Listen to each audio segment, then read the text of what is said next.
courant. Comment? Il y avait un mélange un petit peu de trop de choses et il faut en fait prendre chaque mot et commencer à les débattre.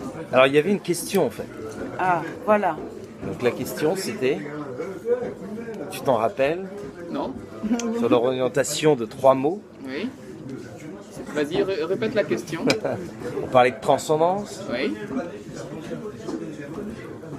on parlait Deux. d'alchimie aussi. J'attends ta question. Alors la question, est-ce qu'il y a une réponse finalement? Vas-y, pose ta question déjà pour voir et on va analyser s'il y a une le problème réponse, c'est que hein, quand il y a parce que trop de questions en même temps voilà, c'est et qu'il ça. n'y a pas assez de réponses, il y a- C'était en fait une question phrase ouverte. Alors, Vas-y, Quelle est- pose ta question. David, c'est quoi la question alors? je crois qu'à un moment donné on ne sait même plus laquelle se poser. C'est quoi le sens de la vie? À part celle-là. Le sens de la vie? Ouais. Est-ce que transcendance, on parlait tout à l'heure de certains mots qui pourraient évoquer les choses. Nous sommes poussière d'étoiles. Nous sommes des poussières d'étoiles.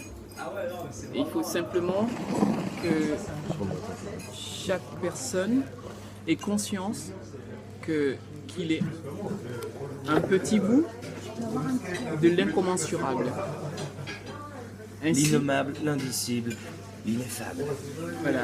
Et qu'à partir de là, ces actes, À partir de là, on peut commencer à négocier. ces actes, ces actions, ces pensées, son corps, tous doivent œuvrer dans un seul sens, l'équilibre entre l'intérieur et l'extérieur. Et c'est cet équilibre qui est la voie vers le bonheur. Donc c'est la voie de l'équilibre. Non, c'est pas la voie de l'équilibre. C'est l'équilibre qui est la voie. Ouais. Comme la voie du Tao, je parlais. C'était plutôt cette correspondance orientale qui nous ouvrait aussi un chemin intéressant. Africaine, bien sûr. Toi, tu as fait un conte là dernièrement, c'est ça? J'écris des contes, je dis des contes, Tu les lis? Non, je dis des contes. Je ne lis pas les contes. D'accord. Les contes ne se lisent pas, Ils se disent. se disent. C'est une transmission orale, comme à Absolument, l'ancienne. absolument. La différence entre un conte qui est lu et un conte qui est dit, c'est que lorsque je dis un conte, les spectateurs retiennent maximum 60% du conte. Et lorsqu'ils vont eux-mêmes raconter ce conte-là, puisqu'il faut qu'ils atteignent les 100% du conte, c'est-à-dire l'entièreté du conte, donc les 40% qui restent, ils vont l'inventer, ils vont le rajouter selon leur culture, leurs origines, leur savoir. Et donc c'est ça qui fait vivre le conte. Donc le conte sera modifié à chaque fois qu'une personne va le raconter, parce qu'il a 40% à rajouter pour atteindre les 100% de conte. C'est pour ça que le conte est vivant. Et un conte qui est lu, il commence par « il était une fois » et finit toujours par « ils se marièrent ». Donc le conte n'est pas vivant, mais le conte qui est oral est vivant. Donc faites de votre vie un rêve et vous pourrez toujours en chercher la solution. Non, notre vie n'est pas un rêve.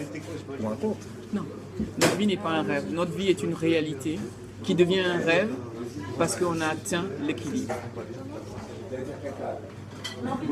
Pas mal, pas mal. Je suis assez impressionné. Tu as le nom de ton compte? Tu veux en parler un petit peu? Lequel de conte? Lequel? Celui dont on a parlé tout à l'heure ensemble. Mon livre s'appelle La révolte des pigeons, la quête du bonheur. C'est un livre initiatique pour amener les gens à réfléchir sur ce que c'est que le vrai bonheur. Parce qu'il y a toujours une confusion entre le fait d'être le bien-être, le bonheur, la frustration, la résolution d'une question, tout ça. Et donc, il faut aider les gens à défaire les nœuds sur la question du bonheur. Et ce livre a cet objectif d'aider les gens à défaire ce nœud-là. Ok. Donc plus de... Enfin, le dénouage de la situation. Non, dénouer la question du bonheur, parce qu'il y a une confusion. Quand on achète une nouvelle voiture, on pense qu'on est heureux. Quand on a une nouvelle copine, on pense que c'est le bonheur. Quand on a acheté une nouvelle montre, on pense que c'est le bonheur. Donc il y a une confusion autour du thème du bonheur. Et il est important aux poètes, philosophes et tout, spirituels, sages, tout ça, d'aider les gens à vraiment faire un point sur la notion de bonheur, parce qu'il faut ne pas qu'il y ait confusion justement. Et ce livre, n'apportera pas une réponse définitive, mais il Alors, aidera chacun à se... On peut le trouver sur internet? Oui, absolument. Il faut juste aller sur n'importe quel site moteur de recherche et taper La révolte des pigeons ou La quête du bonheur et le livre est disponible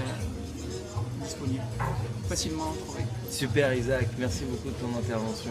Prego, prego. Hein, on espère que les gens vont partager et lire un petit peu tout ça. Ciao, ciao, ciao. Merci.